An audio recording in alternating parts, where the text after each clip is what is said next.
کہ اللہ آپ کو برکت دے، مجھ پر صدقہ کر دیں۔ خضر علیہ السلام نے بیان فرمایا، میں اللہ پر ایمان لایا، اللہ جو چاہتا ہے وہی ہوتا ہے، میرے پاس کچھ نہیں ہے جو میں تجھ کو دے سکوں۔ اس مسکین نے کہا کہ میں اللہ کی ذات کے واسطے سے سوال کرتا ہوں کہ آپ مجھ پر ضرور صدقہ کریں۔ میں نے آسمان کی طرف دیکھا تو میں نے تیرے اندر برکت محسوس کی ہے اور تجھ سے برکت کی امید رکھتا ہوں۔ خضر علیہ السلام نے فرمایا کہ میں اللہ پر ایمان لایا، میرے پاس تجھے دینے کے لیے کچھ نہیں ہے جو میں دے سکوں، ہاں مجھے فروخت کر کے اپنی ضرورت پوری کر سکتے ہو۔ مسکین نے کہا، کیا یہ درست ہے، میں آپ کو بیچ سکتا ہوں؟ انہوں نے کہا، ہاں میں حق بات کہہ رہا ہوں، تم نے مجھ سے بہت بڑا سوال کیا ہے، میں تجھے اللہ کے لیے رسوا نہیں کرنا چاہتا، مجھے بیچ دے۔ راوی بیان کرتے ہیں کہ اس نے آپ کو 400 درہم میں فروخت کیا اور آپ اس خریدنے والے کے پاس کافی عرصہ ٹھہرے رہے۔ آپ نے فرمایا کہ تو نے مجھے بھلائی کی خاطر خریدا تھا، اب مجھے کوئی کام بتاؤ۔ اس نے کہا کہ آپ بوڑھے اور کمزور ہیں، میں آپ پر مشقت نہیں ڈالنا چاہتا۔ آپ نے فرمایا کہ مشقت والی کوئی بات نہیں، آپ مجھے کوئی کام بتائیے۔ اس نے کہا کہ پھر یہ پتھر یہاں سے ہٹا دو، اور وہ پتھر ایسے تھے 6 آدمیوں سے کم تعداد ایک دن میں نہیں ہٹا سکتی تھی۔ وہ آدمی یہ کام بتلا کر کہیں اور کام چلا گیا تو خضر علیہ السلام نے وہ پتھر ایک گھڑی میں ہی منتقل کر دیے۔ واپس آ کر اس آدمی نے جب کام دیکھا تو کہنے لگا کہ آپ نے بہت اچھا اور عمدہ کام کیا، اور جو کام میں آپ کی طاقت سے باہر سمجھتا تھا وہ آپ نے کر دکھایا۔ پھر اس آدمی کو سفر پر جانے کی ضرورت پیش آئی تو اس نے آپ سے کہا کہ آپ میرے گھر میں نائب کی حیثیت سے رہیے، کیونکہ میں آپ کو امانت دار خیال کرتا ہوں۔ تو اس آدمی نے کہا، میں آپ پر مشقت نہیں ڈالنا چاہتا۔ تو آپ نے اس آدمی سے کہا کہ مشقت والی کوئی بات نہیں، کوئی کام میرے لائق ہو تو بتائیے۔ اس نے کہا کہ میرے گھر واپس آنے تک میرے گھر بنانے کے لیے اینٹیں بنائیے۔ وہ آدمی یہ کہہ کر سفر پر چلا گیا۔ واپس آیا تو دیکھتا کہ اس کا بہترین مکان بن چکا ہے۔ تو یہ حالت اس نے دیکھ کر آپ سے کہا کہ میں اللہ کے واسطے آپ سے سوال کرتا ہوں کہ آپ مجھے بتائیے کہ آپ کون ہیں اور کس راہ کے مسافر ہیں؟ آپ نے فرمایا کہ تو نے اللہ کے نام سے سوال کیا ہے اور اسی اللہ کے نام سے میں غلام بنا۔ میں بتاتا ہوں میں کون ہوں۔ میں خضر ہوں جس کا تذکرہ آپ نے سنا ہوگا۔ ایک مسکین نے مجھ سے صدقے کا سوال کیا اور میرے پاس اس کو دینے کے لیے کچھ نہیں تھا، میں نے اس کو اپنے اوپر اختیارات اور قدرت دے دی، اس نے مجھ کو فروخت کر دیا۔ اور ایک بات آپ کو اور بتاتا ہوں کہ جس شخص سے اللہ کے نام پر سوال کیا جائے اور اپنے پاس کچھ ہوتے ہوئے اس سوالی کو واپس کر دیا تو قیامت کے دن وہ اس حال میں کھڑا کیا جائے گا کہ خالی چمڑا ہوگا، اس میں گوشت نہیں ہوگا اور نہ حرکت کرتی ہوئی کوئی ہڈی ہوگی۔ تو وہ آدمی کہنے لگا، میں اللہ پر ایمان لایا، اے اللہ کے نبی میں لا علم تھا۔ آپ نے فرمایا کہ کوئی حرج نہیں، آپ نے اچھا سلوک کیا اور میرے پر ترس کھایا۔ اس آدمی نے کہا، اے اللہ کے نبی میرے ماں باپ آپ پر قربان ہوں، آپ میرے اہل و عیال اور مال و دولت کے بارے میں اللہ کے حکم کے مطابق جو چاہے فیصلہ کریں، یا پھر میں آپ کو اختیار دیتا ہوں اور آپ کا راستہ چھوڑتا ہوں اور آپ کو آزاد کرتا ہوں۔ تو آپ نے فرمایا کہ آپ مجھے آزاد کر دیں تاکہ میں اپنے رب کی عبادت کروں، تو اس نے آپ کو آزاد کر دیا۔ خضر علیہ السلام نے کہا کہ الحمدللہ، تمام تعریفیں اللہ کے لیے ہیں جس نے مجھے غلامی میں ڈالا، جس نے مجھے غلامی سے نجات دی۔ اس حدیث کا خود ساختہ ہونا غلط ہے اور بدلا ہوا ہونا اس کا زیادہ مناسب ہے، اور اس کی سند میں غیر معروف راوی ہیں۔ علامہ ابن جوزی نے اس روایت کو اپنی کتاب اجالۃ المنتظر فی شرح خال الخضر میں عبدالوہاب بن ضحاک سے نقل کیا اور پھر ترک کر دی گئی۔ ایک روایت یہ بھی بیان کی گئی کہ ایک مرتبہ حضرت عمر بن خطاب رضی اللہ عنہ جنازہ پڑھا رہے تھے کہ ایک آواز دینے والے کو سنا کہ وہ کہہ رہا تھا کہ اللہ تجھ پر رحم کرے، ہمیں آ لینے دے۔ آپ نے انتظار کیا حتیٰ کہ ایک شخص صف میں شامل ہو گیا۔ اس نے میت کے لیے دعا کی کہ اگر تو اسے عذاب دے گا تو اس نے تیری نافرمانی تو بہت کی ہے، اور اگر معاف کرے گا تو وہ تیری رحمت کا محتاج ہی ہے۔ جب میت کو دفن کر دیا گیا تو اس نے کہا کہ اے قبر والے، تیرے لیے خوشخبری ہے، اگر تو نگہبان، خیرات وصول کرنے والا، خازن، منشی یا کوتوال نہ تھا۔ حضرت عمر رضی اللہ عنہ نے فرمایا کہ اس کو پکڑ کر میرے پاس لے آؤ کہ اس کی نماز اور حکمت بھری گفتگو کس سے حاصل کی گئی۔ راوی بیان کرتے ہیں کہ وہ آدمی نظروں سے اوجھل ہو گیا اور لوگوں نے دیکھا کہ اس کے قدموں کے نشان ایک ہاتھ کے برابر تھے۔ جناب عمر رضی اللہ عنہ نے فرمایا کہ خدا کی قسم یہ خضر علیہ السلام تھے جن کے متعلق رسول اللہ صلی اللہ علیہ وسلم نے ہم سے بیان کیا تھا، لیکن یہ اثر منقطع ہے اور صحیح نہیں ہے۔ حافظ ابن عساکر نے حضرت علی رضی اللہ عنہ سے نقل کیا ہے، وہ فرماتے ہیں کہ میں ایک دفعہ رات کے وقت کعبہ کا طواف کرنے آیا تو میں نے دیکھا کہ ایک آدمی کعبے کے غلاف کو پکڑے ہوئے کہہ رہا تھا، اے وہ ذات کہ جس کے لیے ایک آواز دوسری آواز کی سماعت کے لیے رکاوٹ نہیں ہے، اے وہ ذات جس سے مسائل سننے میں غلطی نہیں ہوتی، جس کو اخذاری کرنے والوں کی اخذاری رزق نہیں کرتی، مجھے اپنی معافی کی ٹھنڈک اور اپنی رحمت کی مٹھاس نصیب فرما۔ حضرت علی رضی اللہ عنہ فرماتے ہیں کہ میں نے کہا کہ اپنے یہ کلمات دوبارہ دہرائیے۔ اس نے کہا کیا تو نے وہ الفاظ سن لیے؟ میں نے کہا ہاں سن لیے۔ اس نے کہا اس ذات کی قسم جس کے ہاتھ میں خضر کی جان ہے، کوئی شخص بھی اپنی فرض نماز کے بعد یہ الفاظ کہہ لے تو اللہ اس کے گناہ معاف کر دے گا، اگرچہ اس کے گناہ سمندر کی جھاگ کے برابر، 2 درختوں کے پتوں اور ستاروں کی تعداد کے برابر بھی گناہ ہوں، وہ اللہ تعالیٰ ان کو معاف کر دے گا۔ یہ روایت ضعیف ہے کیونکہ اس کی صنعت میں ایک راوی عبداللہ بن محرر متروک الحدیث ہے۔ بن السم نے حضرت علی رضی اللہ عنہ کو نہیں پایا، تو اس طرح یہ روایت منقطع بھی ہے، ایسی روایت صحیح نہیں ہو سکتی۔ واللہ عالم۔ حافظ ابن عساکر نے عطار رحمۃ اللہ علیہ کے واسطے سے حضرت ابن عباس سے نقل کیا ہے کہ راوی کہتے ہیں کہ میرا خیال ہے کہ یہ روایت خود ساختہ ہے کہ نبی کریم صلی اللہ علیہ وسلم نے فرمایا کہ حضرت خضر اور الیاس علیہ السلام موسم حج میں ہر سال ملتے ہیں اور دونوں ایک دوسرے کا سر مونڈتے ہیں اور ایک دوسرے سے رخصت ہوتے ہوئے یہ کلمہ کہتے ہیں، اللہ کے نام کے ساتھ ماشاء اللہ، صرف اللہ ہی بھلائی مہیا کرتا ہے ماشاء اللہ، شر سے صرف اللہ ہی بچاتا ہے ماشاء اللہ، نعمتیں تمام صرف اللہ ہی کی طرف سے ہیں ماشاء اللہ، نیکی کی طاقت اور برائی سے بچنے کی ہمت و قوت صرف اللہ تعالیٰ ہی دیتا ہے۔ راوی کہتے ہیں کہ حضرت ابن عباس رضی اللہ عنہ نے فرمایا کہ جو شخص ان کلمات کو 3 بار کہے گا جسے اللہ پانی میں ڈوبتے، آگ میں جلنے اور چوری سے محفوظ رکھے گا۔ راوی کہتے ہیں کہ میرا خیال ہے کہ انہوں نے یہ بھی فرمایا سانپ بچھو کے شر سے بھی محفوظ رکھے گا۔ یہ مذکورہ حدیث ہر طرح کے لحاظ سے ضعیف ہے۔ ابو سعید خدری رضی اللہ عنہ بیان کرتے ہیں کہ ہمیں دجال کے بارے میں رسول اللہ صلی اللہ علیہ وسلم نے ایک لمبی حدیث بیان کی جس میں یہ بھی تھا کہ دجال آئے گا اور اس پر مدینے کی حدود میں داخل ہونا حرام ہوگا۔ سب سے بہتر یا بہترین لوگوں میں سے ایک آدمی اس کی طرف جائے گا اور کہے گا کہ میں گواہی دیتا ہوں کہ یقیناً تو وہی دجال ہے جس کے متعلق ہمیں اللہ کے رسول نے بیان کیا ہے۔ دجال اپنے کارندوں سے کہے گا کہ اگر میں شخص کو مار کر دوبارہ زندہ کر دوں تو کیا تم شک کرو گے؟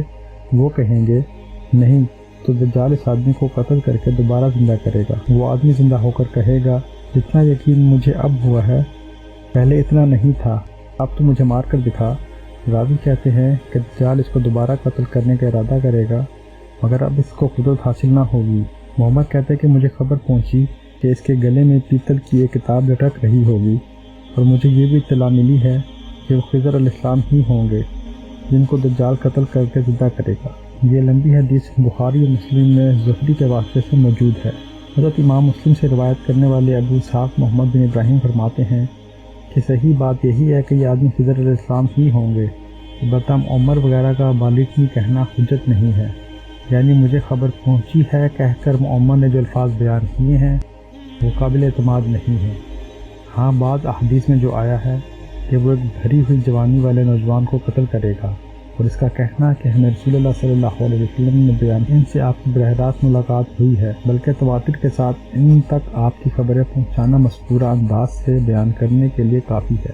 علامہ ابن جوزی نے اپنی کتاب میں اس کے متعلق خود ساختہ حدیث جمع کی ہیں، پھر اس کے بعد فرماتے ہیں کہ یہ سب کی سب خیالی اور منگھڑت خانہ ساز ہیں اور آثار صحابہ و تابعین میں سے بھی نقل کیے گئے ہیں، اور کہا ہے کہ ان میں بھی مجہول رجال ہیں اور ان پر اچھی طرح بحث کی ہے۔ حضرت خضر علیہ السلام کی وفات کا نظریہ بھی بہت سے اہل علم کا ہے، ان میں سے چند حضرات کے نام درج ذیل ہیں: امام بخاری، ابراہیم حربی، ابو الحسن، ابن المنادی اور ابن الجوزی رحمۃ اللہ علیہ۔ اور اس بات کی تائید میں علامہ ابن جوزی نے بہت سے دلائل پیش کیے ہیں جو اپنی کتاب میں منقول کرتے ہیں۔ حضرت خضر علیہ السلام کی وفات کے دلائل میں بیان کیا جاتا ہے، قرآن مجید میں ارشاد ہوتا ہے، ہم نے تجھ سے پہلے کسی بشر کے لیے ہمیشہ رہنا مقدر نہیں کیا، تو لازمی طور پر اس آیت کے عموم کے تحت داخل ہیں اور دلیل کے بغیر ان کی تخصیص نہیں کی جا سکتی۔ جب تک ثبوت نہ ہو اس وقت تک اور نبی کریم صلی اللہ علیہ وسلم سے کوئی دلیل تخصیص کی یقینی طور پر مروی نہیں ہے جس کو قبول کرنا ضروری ہے۔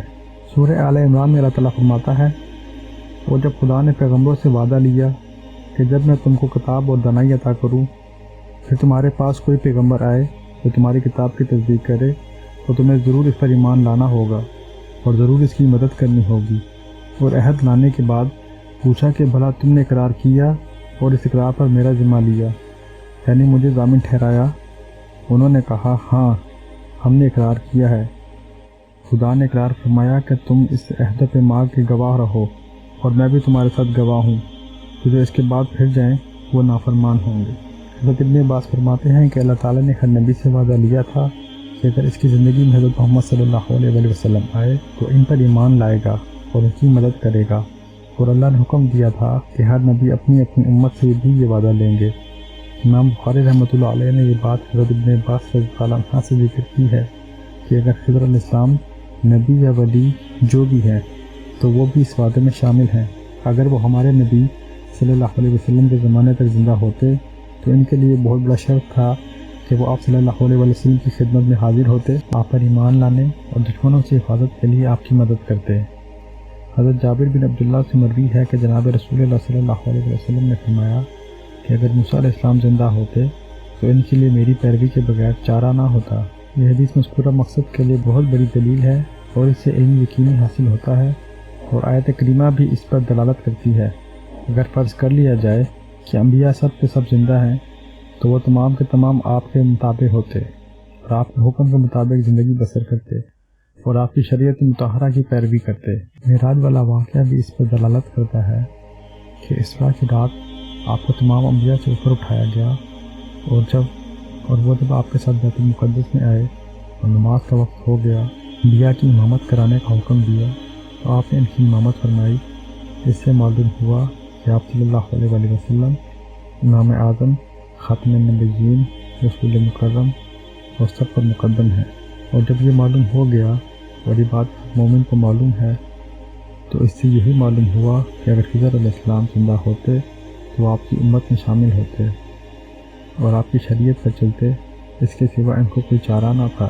اسی طرح حضرت عیسیٰ بن مریم علیہ السلام کو دیکھ لیجئے کہ وہ جب قیامت کے قریب آسمان سے نازل ہوں گے اور اس دنیا میں آئیں گے تو وہ اسی شریعت مطہرہ محمدیہ کے مطابق فیصلے کریں گے اور اس شریعت سے علیحدہ کوئی فیصلہ اور کام نہیں کریں گے، حالانکہ وہ 5 اولو العزم رسولوں میں سے ایک ہیں اور بنی اسرائیل کے نبیوں کے سلسلے کی آخری کڑی ہیں۔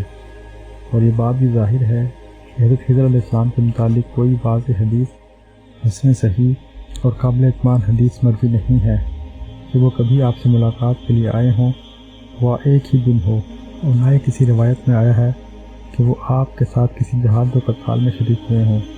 اور اسی سلسلے میں یہ بھی غور کریں کہ غزوہ بدر کے دن جس میں نبی صادق مصدق کافروں پر اپنے رب سے نصرت و مدد مانگ رہے تھے اور اپنے اللہ کے آگے عرض کر رہے تھے کہ اے اللہ، اگر یہ چھوٹی سی جماعت ہلاک ہو گئی تو زمین پر تیری عبادت کرنے والا اور کوئی نہ رہے گا، اور اس جماعت میں مسلمانوں کا سردار اور فرشتوں کے سردار حضرت جبریل علیہ السلام بھی شامل تھے۔ حضرت خضر علیہ السلام کے فوت ہونے کی ایک دلیل وہ حدیث بھی ہے جو بخاری اور مسلم میں حضرت عبداللہ بن عمر کی مدد سے مروی ہے کہ رسول اللہ صلی اللہ علیہ وسلم نے ایک دن عشاء کی نماز پڑھائی، پھر فرمایا کہ تمہاری اس رات سے 100 سال تک روئے زمین پر آج موجود ہیں، ان میں سے کوئی زندہ نہیں رہے گا۔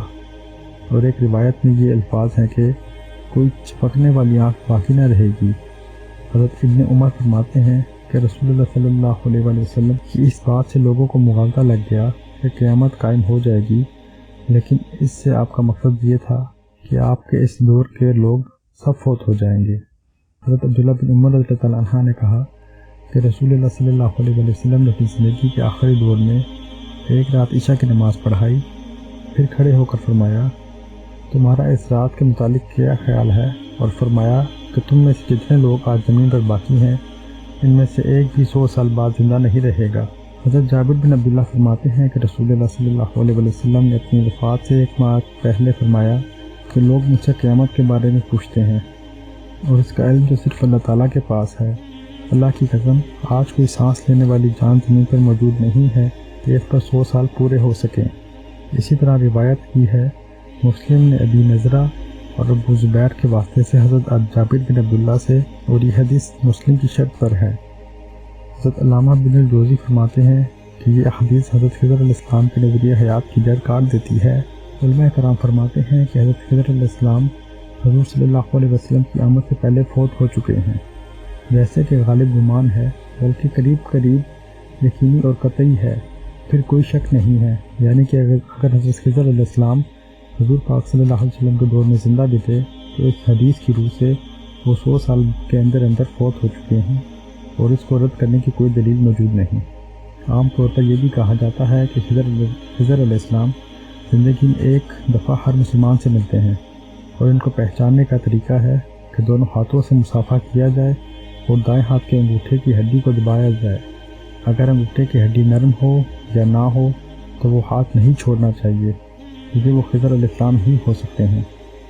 آپ سب میں سے بھی کسی کی ملاقات اگر خضر علیہ السلام سے ہو چکی ہے تو کمنٹ سیکشن میں ضرور بتائیے گا، یا نہیں ہوئی تو حضرت خضر علیہ السلام کے بارے میں اپنی معلومات شیئر کیجیے گا۔ آج کی ویڈیو میں بس اتنا ہی۔